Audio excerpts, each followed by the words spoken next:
Arkadaşlar hoş geldiniz. Bugünkü videoda yepyeni bir içerikle geliyoruz. Çok farklı bir şey yapıyoruz. Yeni temanın ilk videosu bugün çekilecek. Yeni temanın adı ne? Samet'te mutfak. Yemek yapıyor mu? Yaparız. Arkadaşlar yeni temamız Samet'le mutfakta. Haftada bir gün bunu ekstradan yayınlamayı düşünüyoruz. Yani bu nereden oluştu, neden oluştu? Ne? Erkekler de yemek pişirebilir. Evet biliyorum. Yani. Ben rahat oturuyoruz. Ben misafir. Aynen, sen misafir olacağım bundan sonra. Ben misafir. Samet de yemek yer. Evet. Arkadaşlar birçoğunuz bilmediği bir şey var. Ben evde bayağı sık yemek pişiriyorum. Evet. Çok şükür. Yani aşçılığımda kendimi övmek gibi olmasın ama aşçılığım da iyidir. Elimin lezzeti de iyidir. Dedim bundan sonra kolay tarifler olsun, bir tık daha zor tarifler olsun. Bunların hepsini sizlerle paylaşmayı düşünüyoruz. Bugün neyden başlıyoruz? Hadi bir göster. Bugün fas tajin yaparız. Şu anda içi daha boş ama sonra dolacak. Evet. Normalde ben istiyorum yaparım ama Samet'e pişirsin. Hazırlarım. Hazırlarım. Çok güzel tadını. Ben de söyle de sen yap. Ben yoruldum. Sayda bana yardımcı olacak. Tarifin püf noktalarını tabii açıklayacak. Evet. Ama bugün tajin yapıyoruz. Tajini Türkçe'de nasıl geçiyordu? Güveç. Fas güveci. Fas güveci olarak geçiyor Türkçe'de. Bizim güveçlere çok benziyor. Evet. Yalnız baharatları farklı, içeriği farklı. Hazırladığımızda görürüz. Evet. Başlayalım mı yemek yapmaya? Hadi gidelim, ben acıktım. Evet arkadaşlar, işimize başlayalım. Öncelikle etlerden başlıyoruz. Etlerin hafiften yağını alıyoruz. Zarlarını biraz alıyoruz. Kullanıma hazır getiriyoruz. Bu etler tabii ki haşlanacağından dolayı bayağı bir yumuşayacak. Yani o kadar da dikkatli olmamıza gerek yok. Bunu yaptıktan sonra sebzelerimizi soyma aşamasına geçiyoruz. Sebzeleri tek tek güzelce soyuyoruz. Arkadaşlar bu yemeğin özelliği de, yani kolaylığı desem daha iyi olur. İstediğiniz her sebzeyi bu yemeğe atabiliyorsunuz. Yani bu sizin de damak zevkinize kalmış bir şey.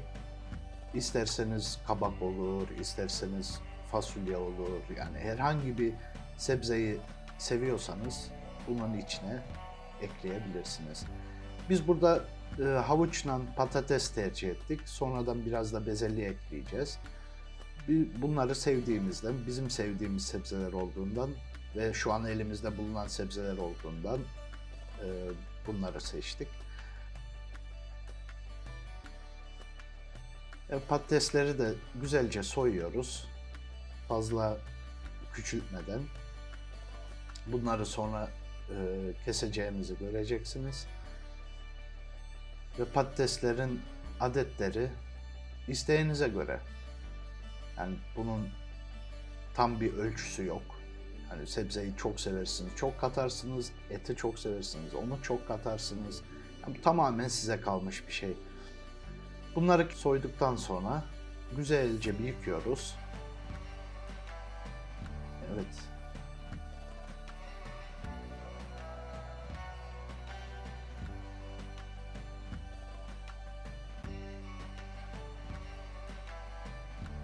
Evet arkadaşlar, bundan sonra elimize bir soğan alıyoruz. Bir soğanı kabuklarını soyduktan sonra ortadan bölüp ince ince keseceğiz. Şimdi bizim Türk mutfağında genelde soğan eklediğimiz yerde etli yemeklerde bir de sarımsak ekleriz. Fas mutfağında bunlar pek yapılmıyor. Fas mutfağında sarımsağı pek tercih etmiyorlar. Yani çok nadir kullanılan bir şey. Biz de bunları alıyoruz şimdi.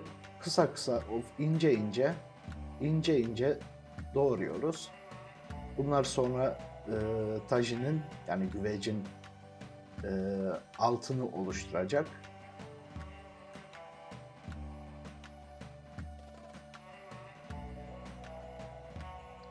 Evet, soğanlarımızı da güzelce topluyoruz. Ayrı ayrı tabaklara koyuyoruz, hazır ediyoruz. Demin yıkamış olduğumuz sebzeleri yarıdan bölerek küçük küçük, orta büyüklükte parçalara ayırıyoruz. Mesela havuçta fazla kalın gelen parçalarını çeyrek olarak, yarım olarak değil çeyrek olarak doğrayabiliriz. Yani patatesler kendisinin biraz kalın olduğundan pişme sürecinin fazla uzun olmaması için bunları da çeyrek çeyrek kesiyoruz. Bunlar sonra tajinin pişmeye geçtiğinde, yani fas güvecinin pişme sürecini bayağı bir kısaltacak. Çünkü bunların hepsi haşlanacak. Bayağı bir nemli suyun içinde, buharın içinde pişeceğinden bunlar ne kadar küçük olursa pişme sürecini o kadar kısaltır. Evet arkadaşlar. Şimdi bütün malzemelerimiz hazır. Dediğim gibi bizim kullanacağımız havuç, soğan, bezelye, patates ve tabii etimiz.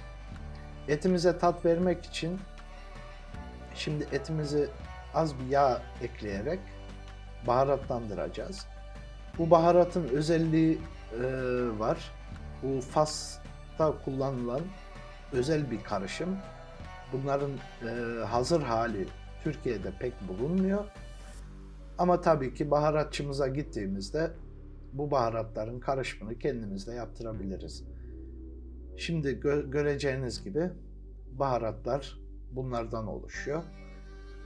Bunu bitirdikten sonra bir yemek kaşığı baharat, bir tatlı kaşığı tuz ve bir tatlı kaşığı da biber, karabiber. Tabii bunların hepsi sizin yine kendi zevkinize kalmış bir şey. İsterseniz fazla eklersiniz, isterseniz daha az eklersiniz. Bu tamamen sizin damak zevkinize kalmış olan bir şey. Bunu iyice karıştırıyoruz. Baharatların etin her yerine karışması için, her yerine temas etmesi için bunu güzelce elimizden karıştırıyoruz. Bu aşamada eldiven giymesi tavsiye edilir. Çünkü içindeki olan baharatlardan bayağı bir renk bulaşabiliyor ellerinize, sapsarı kalabilir. Şimdi tajininizi pişirme aşamasına geldik. Az bir zeytinyağı atıyoruz tajinin dibine. Kestiğimiz soğanları gerektiği kadar ekliyoruz ve bunların yavaş yavaş pişmesini bekleyeceğiz. Burada pişmesinin önemi tabii acılığını alması için. Çünkü yoksa çok yoğun bir soğan tadı olur tajinde. Ve biz böyle yapıyoruz ama sevenler eski Osmanlı mutfağından bunu belki hatırlarlar. İsterseniz burada kuru kayısı, kuru erik, yani herhangi böyle kuru meyve de ekleyebiliyorsunuz. Bunlar Fas'ta çok yapılan bir şey. Ben şahsen sevmediğimden eklemiyorum ama isteyenler olursa eklenebilir. Evet, soğanlar piştikten sonra biraz yumuşamaya başladıktan sonra etimizi ekliyoruz. Şimdi eti ekledikten sonra burada çok önemli bir nokta var. Etimizi mühürleyeceğiz. Etimizi mühürlemek için yani burada iyice sıkıştırıyorum etrafını. Gördüğünüz gibi etleri de mühürledikten sonra güzel bir karışım oluyor. Baharatlar kendini bırakmış oluyor. Renkleri oluşmaya başladı. Mühürledikten sonra ilk suyumuzu ilave ediyoruz. Su şimdi etin haşlanmasında çok büyük bir payı olacak. Ve gerçekten arkadaşlar şu an burada olsanız mutfağa yayılan kokuları siz koklasaydınız acayip bir koku oluştu. İnsanın gerçekten iştahı açılıyor. Karnı da acıkıyor. Burada biraz benim sakarlıklarım var. Yani bu kestiğimiz sebzeleri çok güzel bir şekilde etrafına yerleştirmek isterken bayağı bir uğraştım. Şimdi sebzeleri eti kaplayacak bir şekilde, yani et bunun altında pişecek, sebzeler de üstünden oluşan buharların içinde pişecek. Evet, gördüğünüz gibi bir havuç, bir patates, bir havuç, bir patates, öyle devam ediyoruz. Şimdi daha önce dediğim gibi burada herhangi bir istediğiniz sebzeyi ekleyebilirsiniz. Yani havuçla patates yerine diyelim burada bir kabak istediniz ya da biber istediniz. Yani herhangi bir sebze olabilir. Herhangi bir malzeme kullanabilirsiniz. Ama yerleştirme şekli aynı oluyor. Yani havuç, patates, diyelim siz kabak eklediniz. Onu kabakla ekliyorsunuz. Böyle şerit şerit, sıra sıra ekleyerek devam ediyoruz. Şimdi etlerin hepsi kaplandıktan sonra bunu bırakacağız. Rahatça bir pişsin. Baharatlar iyice bir yayılsın.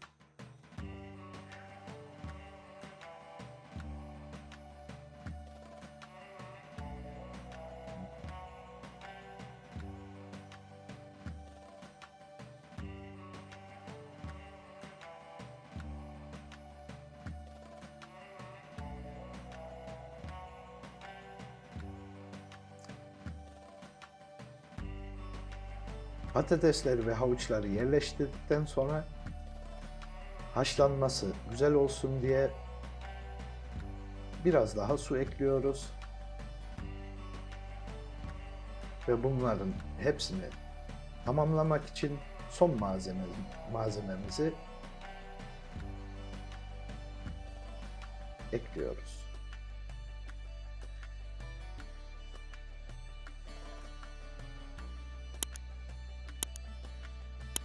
Bezelyeleri de ekledikten sonra